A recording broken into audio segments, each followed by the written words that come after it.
Assalamualaikum warahmatullahi wabarakatuh. Perkenalkan, nama saya Zikra Fadilah Dalimunte dengan NIM 25018079 dari Prodi Pendidikan Bahasa Inggris. Di sini saya akan mempresentasikan hasil artikel konseptual yang telah saya buat, yang berjudul Dekonstruksi Sistem Pendidikan menuju pemrograman kualitas dalam bingkai keadilan sosial. Jadi pertanyaan mendasar yang telah saya teliti yang pertama adalah apakah sistem pendidikan kita sudah berhasil membangun integritas dan etika? Yang kedua, mengapa Indonesia terus mengalami masalah ketimpangan kualitas guru antara sekolah di kota besar dengan daerah terdepan, terluar, dan tertinggal atau yang biasa disebut dengan 3T? Dan yang ketiga, bagaimana status kesejahteraan guru, terutama guru yang honorer, berkorelasi langsung dengan motivasi dan kualitas pengajaran mereka di kelas. Tujuan saya melakukan penulisan ini adalah memberikan pemahaman mendalam mengenai mengapa kualitas pendidikan kita belum maksimal, dan juga bertujuan agar gagasan di dalam artikel tersebut dapat menjadi bahan pertimbangan bagi pemerintah atau Kemendikbudristek atau pemangku kepentingan lainnya dalam merumuskan regulasi yang lebih efektif dan relevan. Pertama adalah pengertian SDGs. SDGs merupakan dokumen kesepakatan pembangunan global yang mencita-citakan tercapainya pembangunan yang berkelanjutan dalam menghadapi permasalahan pembangunan. Secara umum, konsep pembangunan ini berkelanjutan telah lama menggelitik minat para ahli. Selanjutnya adalah masalah pendidikan di Indonesia. Yang pertama dalam lingkup makro atau kurikulum yang membingungkan dan terlalu kompleks. Kurikulum merupakan suatu program yang disusun dan diberikan oleh lembaga pendidikan kepada para siswa. Sejak Indonesia merdeka, kurikulum telah mengalami sekitar 10 hingga belasan kali perubahan.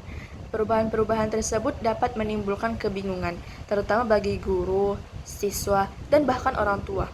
Siswa seringkali merasa terbebani dengan banyaknya materi yang harus dikuasai, sehingga sulit bagi mereka untuk mengeksplorasi dan mengembangkan potensi sesuai dengan minat dan kemampuan masing-masing. Selanjutnya adalah pendidikan yang kurang merata. Sebagai negara berkembang, Indonesia masih tengah menghadapi berbagai tantangan dalam proses pembangunan, terutama di sektor pendidikan. Akibatnya, pelaksanaan sistem pendidikan di Indonesia seringkali dihadapkan pada sejumlah permasalahan, termasuk ketidakmerataan akses pendidikan yang khususnya terjadi di daerah-daerah terpencil. Seperti yang kita ketahui, biaya pendidikan seringkali berkaitan dengan tingkat pendidikan yang lebih tinggi.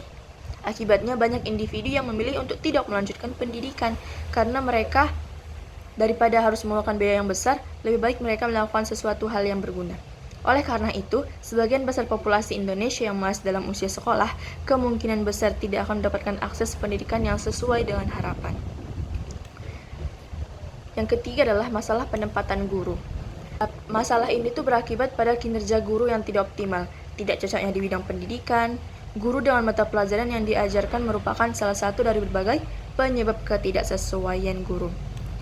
Permasalahan penempatan guru ini umumnya timbul karena kekurangan tenaga pengajar di daerah tertentu.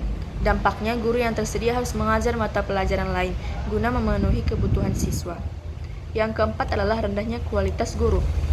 Guru memiliki peran yang sangat penting dalam kesuksesan pendidikan.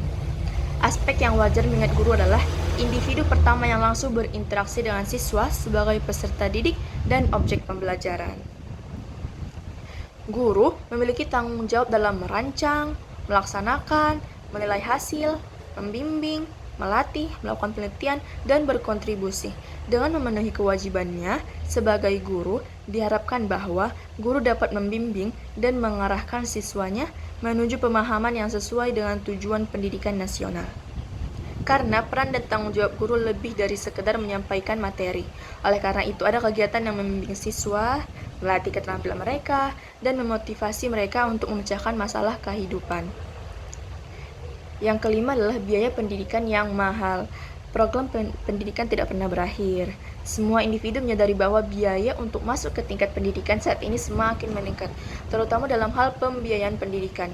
Kenyataannya bahwa pendidikan yang berkualitas memerlukan pengeluaran biaya yang memang besar. Namun, permasalahannya adalah bahwa beberapa orang di negara ini masih tidak memiliki sumber penghasilan yang pasti, yang membuat mereka kesulitan untuk memenuhi kebutuhan biaya pendidikan. Yang kedua adalah masalah pendidikan di Indonesia dalam lingkup mikro. Pertama, metode pembelajaran yang monoton.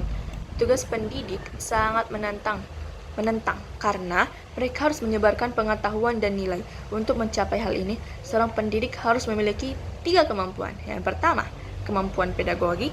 Yang kedua, kemampuan sosial. Dan ketiga adalah kemampuan profesional. Yang kedua adalah sarana dan prasarana yang kurang memadai. Pendidikan di sekolah merupakan salah satu langkah untuk meningkatkan kualitas tenaga kerja. Ketika semua fasilitas pendidikan yang tersedia digunakan dengan baik dan efisien, kemajuan pembelajaran dapat dihasilkan. Selanjutnya adalah rendahnya prestasi siswa. Prestasi belajar adalah indikator sejauh mana siswa berhasil memahami materi pelajaran yang telah diajarkan. Prestasi belajar didefinisikan sebagai tingkat keberhasilan belajar seseorang yang diukur melalui skor dan perubahan perilaku yang baik selama proses belajar. Seterusnya adalah upaya meningkatkan pendidikan yang berkualitas. Yang pertama adalah program satu atap atau SATAP. Program ini adalah inisiatif pemerintah Indonesia yang bertujuan memberikan akses pendidikan dasar kepada anak-anak yang kurang mampu atau kurang beruntung, termasuk di sekolah dasar dan menengah pertama. Yang kedua adalah program sarjana di bidang tertinggal dan terluar atau SM3T.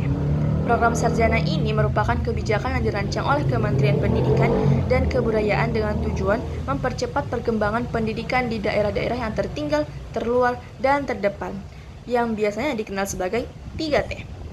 Yang terakhir adalah program baca tulis hitung atau Kalistung. Dianggap sebagai materi dasar yang esensial bagi perkembangan anak, karena hal ini sangat penting bagi mereka dalam memperoleh pengetahuan dan memahami lingkungan sekitar mereka.